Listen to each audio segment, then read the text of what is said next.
Hello and welcome to this week's episode of Speaking About Speaking. And here I am on the screen with my lovely guest, Emily Braithwaite. Hello, Emily. Hello, Jackie. I was sort of dancing along to the countdown there. I really should change that and do something more exciting with it, but I'll work that one out another time. You do that. We did that for the Digital Circus Live, and we had some sort of like kazoo type thing. It's an earworm. Once you start changing it, the song never leaves you. Keep with the countdown you got. Oh, okay. I will, as my marketing guru, I'll take your advice on that. So, Emily, you are one half of Yellow Tuxedo, and you are digital visibility specialists. So, explain a little bit what that is before we take a deep dive into your speaking career. Say digital visibility specialist one more time, Jackie. Digital visibility specialist. We were playing with that before we went on live. So basically, Alan and myself, we are your virtual support blanket for people who want to get seen online and may struggle a little bit with the how of being seen online. So we're not marketing experts. Well, we're not really marketing. We're not an agency. We are very much about helping you where you're at right now to understand the how, what, where, when of things like pressing buttons and being on StreamYard and getting there with your SEO, that kind of stuff. We're very much a practical support blanket though, if you're not really a techie type of person. Yeah, but it is all about being visible online, you know, whether that be videos, webinars, or stepping on a stage. Massively. Yeah. So where did that all start for you? Where did the idea of, because you didn't start as this, you and Alan had a business before this, didn't you? No. So I'll do the long-winded one shortly. So Alan and I have been working together for 12 years nearly in business now, and we started that business in outdoor events. Previous to that, I was working civil service. I worked for the Forestry Commission, working in project management, online events and that kind of stuff, and a lot of marketing, and that came from my role there. Alan worked for Geek Squad and Carfin Warehouse, and his role was about bringing brand and culture when Best Buy came over to the UK. So we're very much from that sphere anyway. When we started working together in 2012, we decided actually to kind of shift direction completely and work in a completely different arena. And we worked in the events industry for nearly 10 years.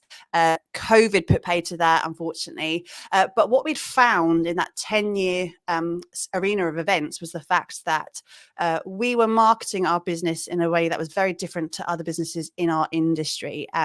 We'd kind of used that skill set we had before in our other jobs and decided that actually when you're working in outdoor events, and specifically, you know, we had bell tents and marquees, when you're marketing your business, you tend to be standing in a field or outside a stately home and going to wedding fairs and stuff like that. And it just didn't sit well with us because it was very restricting in how we could open up our business to a wider audience. So we started very quickly moving online. We started with a YouTube channel. We were looking at other ways in which we could explore to kind of reach a wider audience. Along the way, we were looking at franchising the business. So we had to reach a more national audience rather than just a geographic located area. And what we were finding is that as we were doing that and doing that quite successfully, a lot of our colleagues and friends in the outdoor events industry were going, but I don't know how to do that. Could you kind of support us with that? So we did a lot of ad hoc support and just coaching to help people to understand what they could do in that opportunity online. And then 2019 arrived just before COVID, actually. So although the business did close, we had already started thinking about our potential exit strategy to outdoor events. We have a small family. We were looking at not spending every single weekend in a muddy field with the kids and kind of balancing that. So we'd started Yellow Tuxedo as a kind of support network there for other people who were just trying to understand how to get online and be more visible in the most logical and streamlined way possible. Because what we recognize coming from that operational side with our other business is that not all of us are marketing people all the time. And, you know, as a very hands-on business, you are operations, you're in the field, you're doing finance, you're dealing with clients, you're doing all of those things, and marketing is part of what you do. So trying to understand how you could integrate into what you're doing without it being everything and all encompassing is a massive thing. So Yellow Tuxedo started in the winter of 2019, and then COVID happened, and then suddenly Yellow Tuxedo was very, very prominent in our business and what we were doing and how we were growing, and that's how we started doing what we did. Really, it's kind of very convoluted, but no. I mean, there's lots of interesting stuff in there. I want to go to go back on, but just the fact that you were very luckily in a good position when COVID hit, really, in that the business had finished there and you were already making moves online. Well, yes, we were lucky. We were very unlucky in a lot of other ways as well, because we were one of those companies that fell through every single crack. You know, we weren't in a position to get any government funding. We weren't in a position to, you know, take a little break off. We weren't learning ukulele like everyone else was. So we had no choice. I mean, ultimately, even though we were slowing down the business, we still had bookings for the next 2 years in place where, you know, money had been taken. So, you know, in that instance, no, we weren't very lucky. But on the flip side, we had that kind of go hard or go home mentality of, we have no other option right now. Yellow Tuxedo is there. We are quite capable. Let's see how quickly and how strong we can grow this in a very short space of time. And it did work. Luckily. Yes, and here you are today. Just going back though on what you were talking about there, because it just, as you were talking about the Bay Lily Bell Tent business and how you were promoting that from being in fields and, you know, outdoor events and things. I know you actually got a chance on This Morning. You went on This Morning and you managed to do that bit of promotion there. Isn't it funny, do you think, how times have changed in that getting onto TV now with your product is not all, you know, is not all it used to be. So now you can actually reach a wider audience by being online. Massively. And you only have to use one of the examples in a non-business specific way. There's because we're massive YouTube fans in this house. We watch YouTube more than we watch actual terrestrial TV.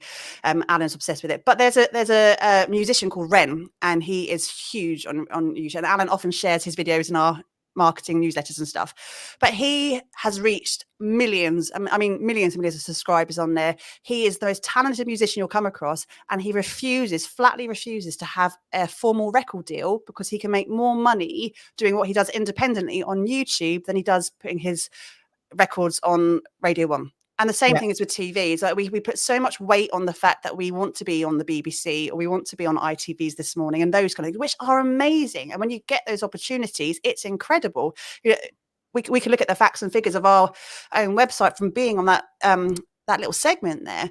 But this is a really exciting place in 2024 now as well. You know, we have this opportunity to carve out our own space on the internet, to have that own audience that we own, to really do and have that flexibility, not being constrained by what This Morning wants you to do in that 10-minute segment and things like that. You can do whatever you want, and there is someone out there who wants to listen if you put those foundations in place to make sure that you are being visible, which is where we come in. Yeah, and you show people how to do that brilliantly, I have to say. If there's anybody out there watching, listener, please do give us comments, questions. If you've got anything you'd like to ask myself or Emily about anything that we're discussing today, digital visibility or speaking or just showing up for your audience, which is where the kind of the speaking connection comes in, because you and Alan show up a lot on YouTube. You show up a lot online. You've got your foundation sorted. You know how to get your audience eyes on you. You are now having to step on more stages. And I happen to know that you find that quite uncomfortable, which is strange considering how much you show up on camera, and you seem very comfortable on camera. But just tell me how it feels then to, when you're called on to step on a stage. Now, it is remarkable. Yes, we do a lot of speaking, and we have this personality outwardly online when we do our Yellow Tuxedo stuff of being the most confident, kind of gregarious couple out there. Speaking does not come natural to me at all. And I appreciate the idea of it being, excitement and nervousness is the same feeling and all of those kind of things, but it really is nervousness for me. It really, really is. I feel very, very, very timid when it comes to it, and I have to really kind of coach myself through being on a stage with Alan. Now, I've been sorry. No, I was just saying, because I put this picture up. You were on stage with Alan here and Matt King in the middle there. Yeah. And you seem extremely confident, and obviously you were up there doing the do. I saw you in the foyer before going on that stage, and literally you were there with Ella Orr as well, and I was there with my clipboard going over and repeating, and you were there calming me down before I went on. And I think that's something like it's speaking to me is not something that necessarily comes naturally. I will do that because it's part of our job, and I know the benefit of speaking to our audience and the opportunities it opens up for the business, right? But it's not something that's a natural skill set that I have, and I have to really, really kind of tell myself it's going to be okay. The imposter syndrome is a massive thing for me. The fact that I might trip over my words, who cares? I do that quite a lot on video, so why do I care about on a stage? And the whole, I suppose it's the idea of being seen to be a fraud sometimes. I'm worried about if people are going to question what I'm saying. Ultimately, it's my opinion. So my opinion is not wrong. It's my opinion. But I go through all of that. And I think for me, I'm very lucky in the fact that I do have Alan. And Alan is such a character. If anyone has met Alan, well done, hope you're okay. He is a force, and he really thrives in that environment. He loves that. He loves having a spotlight on him, and he loves the opportunity to talk. And it's something that I have had to really learn as we've gone on over the last 12 years together. And that's been since I was a kid, really. I've mentioned this on a previous podcast with somebody else. I mean, I don't like it, but I was the leader in our public speaking team at school. I was seen to be good at what I did, and people, my teacher, I found me and said, "Emily, I would like you to do this. Could you do this?" And I went, "Okay." I never found it easy, but I know that it was something that I could do, and that's something I've probably built out over the last few years. Going, okay, it's uncomfortable, but let's get the job done. Yeah, and I think that's what it comes down to. It is uncomfortable. The nerves will never go away. You can reframe it. You can, as you said, the excitement versus anxiety, aroused emotion kind of thing. Both feelings are quite uncomfortable because they are physical. So once you kind of get over, if you can not get over that, but accept that uncomfortable feeling is going to be there. The reason you were asked to be head of your public speaking team is because I'm sure, you were you ever head girl? I was deputy head girl. Yeah. You are that kind of person. You are adventurous. You are you're open and confident from the outside. So anybody would think, well, Emily is going to be brilliant at this. Let's get her in for this. So you come across in that way. I think what you need to do is leave Alan at home with the kids and come to the speaker club. Yes, I agree. And it always made me laugh that Alan's loved coming to the speaker club. He absolutely loves it. And again, because that's something that scratches his itch in terms of him being able to have that forum. And actually what the speaker club is so good at is really shaping and sculpting. It's probably more people like myself actually who just need that little bit of a kick up the backside. So yeah, I agree. Maybe I should. Yes, maybe you should, because actually what it is all about is just doing it. Keep doing it, and the more you do it, lovely Stephen Bartlett says, do what frightens you most, and then do it again. It's muscle memory. It's totally muscle memory. Yeah, and the more you do it, the better you will feel about it. As I say, you will never get rid of those nerves completely. Everybody feels nervous. I certainly do. So, but nothing's bad going to happen. The stage is not going to open up and swallow you. What is the worst that could happen? What is the then you die? But you won't obviously die. It's not going to happen. So we suffer more in imagination than we do in reality. I mean, imagine the story at the end of it. You're on stage and you just, the legacy after that, you've been known for years after. Yeah, absolutely. That's it. Yeah. So yeah, do it more, get on stage more, do it more. And you've got some speaking coming up. What is it that you are asked to speak about when you speak, and how do you start shaping your presentations? So it's changing slightly and we're doing a few just in the next couple of months, and they are bigger stages than we've done before as well, which is really exciting. So at the Excel in London next week. Wow. And we're talking at the event production show, and it comes down to your networks, who you're talking to, those opportunities, and seizing them. So we did some work with the event crowd in Bournemouth a couple of years ago during COVID. If you look at any of our content through that period, Alan's got the world's worst hair. He's the COVID hair, but that's now immortalized in video. And it came from that, and having that good relationship and the teaching and learnings that we were delivering for them, and they've remembered us because of all the modules that they have recorded, ours is apparently the most popular because it's the way which we teach is quite light. We try to be as light as possible. We try to be quite accessible. And actually that opportunity has moved itself into a main stage experience where we can speak in front of a much wider audience. So that is very much a transactional learning stage. Let's get some education out there to a wider audience. But actually what we've done was, as we're moving through this year as well, is that our personal brands, and I don't always like using that as what we're creating because it's just how we are, has kind of taken that forefront. People are now attracted to how we are and how we're making them feel. So we're almost kind of that more inspo type couple that can be on stage, because a lot of the stuff that we teach is transactional, but ultimately it comes down to you just got to get the stuff done. Yeah. Sometimes you've just got to get it done.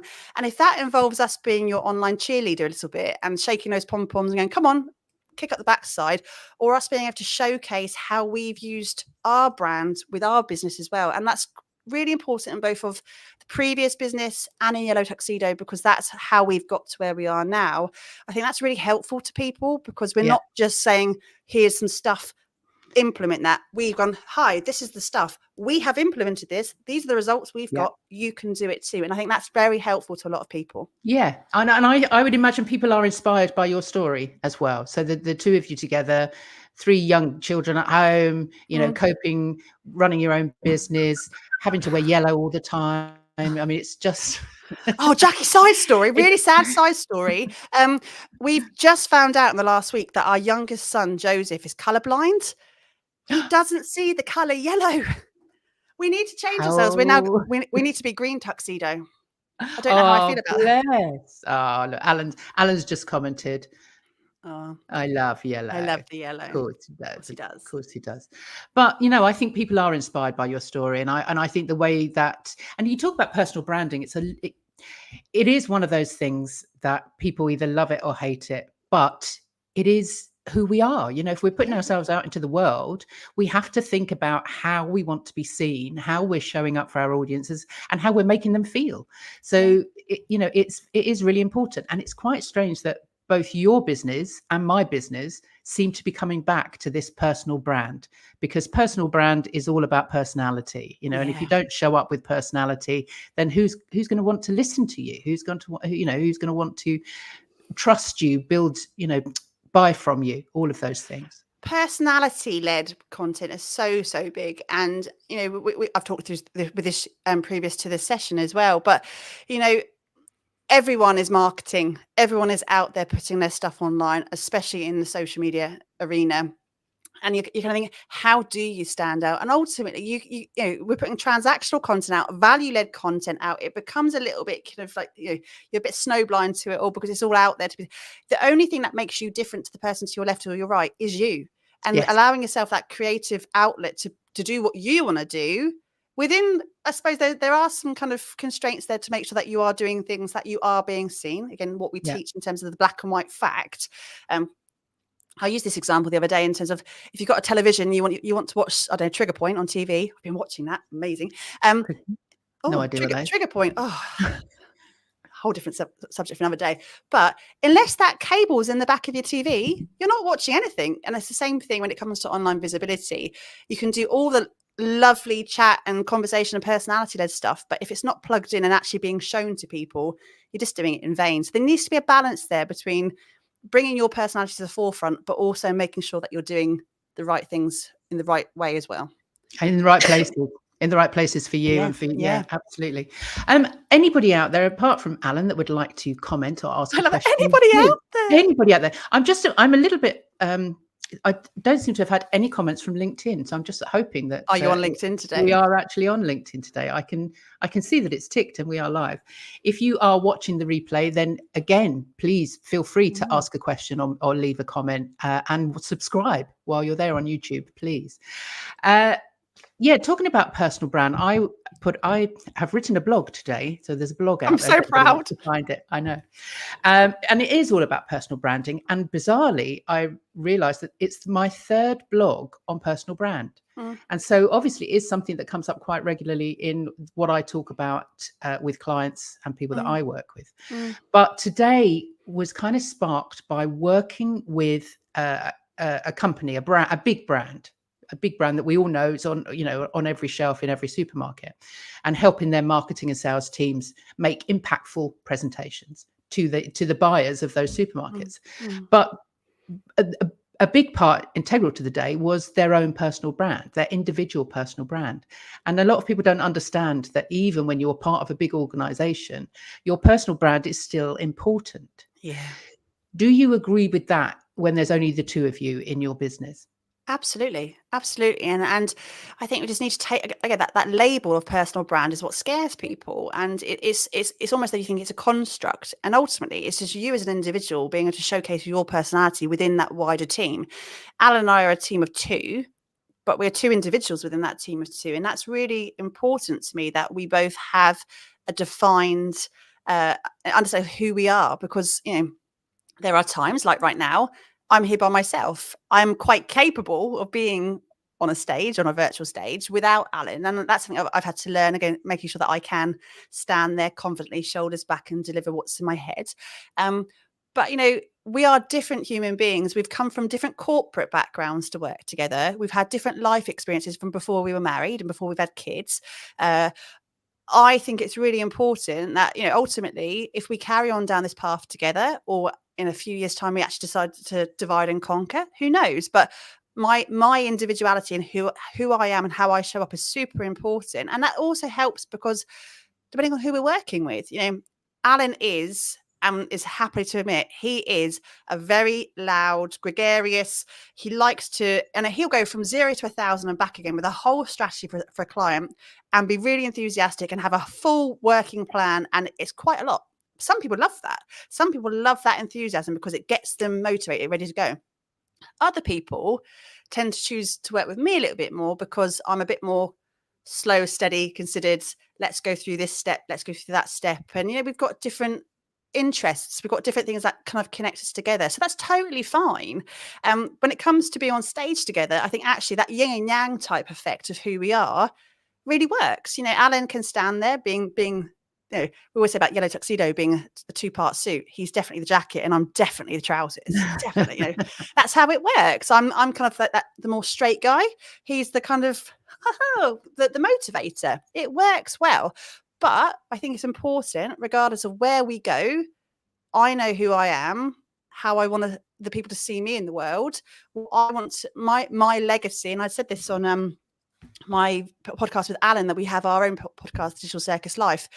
He asked, does it matter what people think of you? And I do want people to think of me and think of me fondly after we've worked out, been on this planet. So I think I was helpful, I was useful, I was supportive, I was a jolly nice person. And I think that will only come from how I portray myself out there on the internet or in person, on a stage, in a networking group, in a small environment, in Malawi with a team of women, whatever that environment is. I think it's important that my personality is showcased there as well.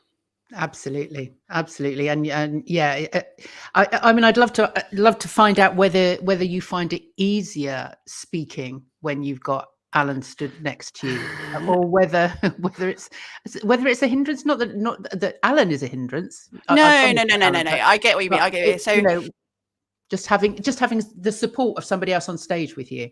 It comes, there are pros and cons to that. So the pros are you've got someone on stage with you. You're not there alone. That spotlight on your face is not, you're sharing that with someone else who's probably feeling, as you said, about excitement and nervousness, probably get some semblance of that feeling in them as well. So you're not alone, which is amazing. And also, if I stumble a little bit, I know that Alan's there to catch me, and vice versa.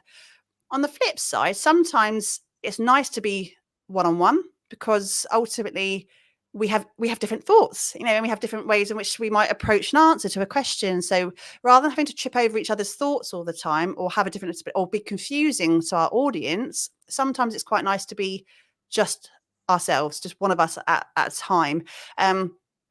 These kind of conversations wouldn't happen if it was the two of us on stage, on the call with you right now, and you, Jackie, because there's 3 conversations happening in a very short space of time. And I think that ability to expand, explore, discuss a little bit more based on my opinion is sometimes nice. And then actually, and we've found this in the past, we've gone on to interview Alan separately with the same speaker sometimes, and actually to get those both differences of opinion, but also we did this with Trisha Lewis the other day. We both got interviewed separately.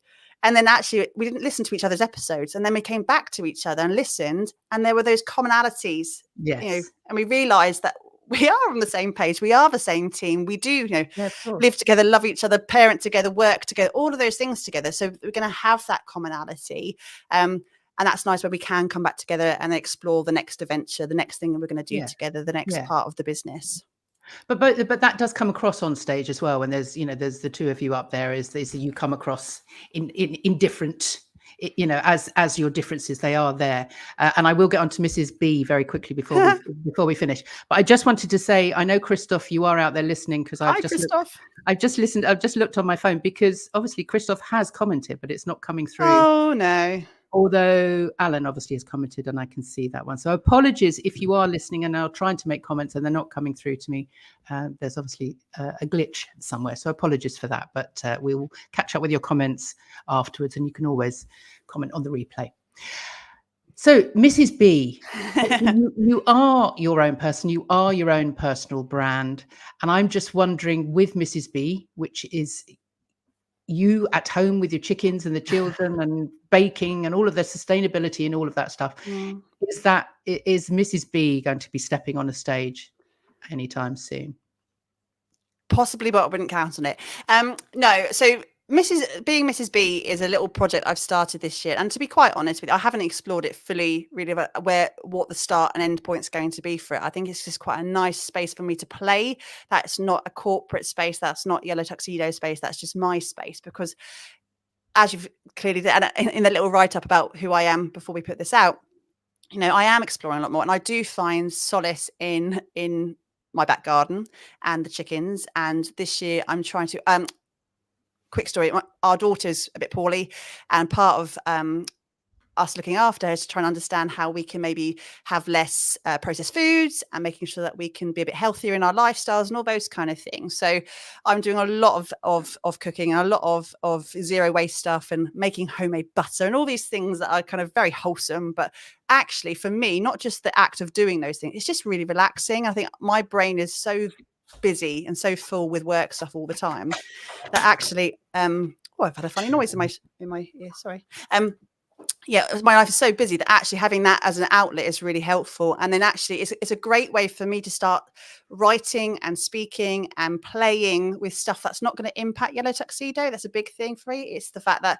I can take it whatever way I want to, and whether that ends up me being in a group or monetizing, I don't know. Whether that's me on a stage helping other people, maybe helping with children with ASD or any of those, I don't know, and I don't really mind at this point. But it's a great way of me having a play, and play is something that's been big in Yellow Tuxedo this year, allowing ourselves the opportunity to experiment and to stop being constrained by what the marketing gurus out there say. This is what you do, this is your ROI, this is what you do here.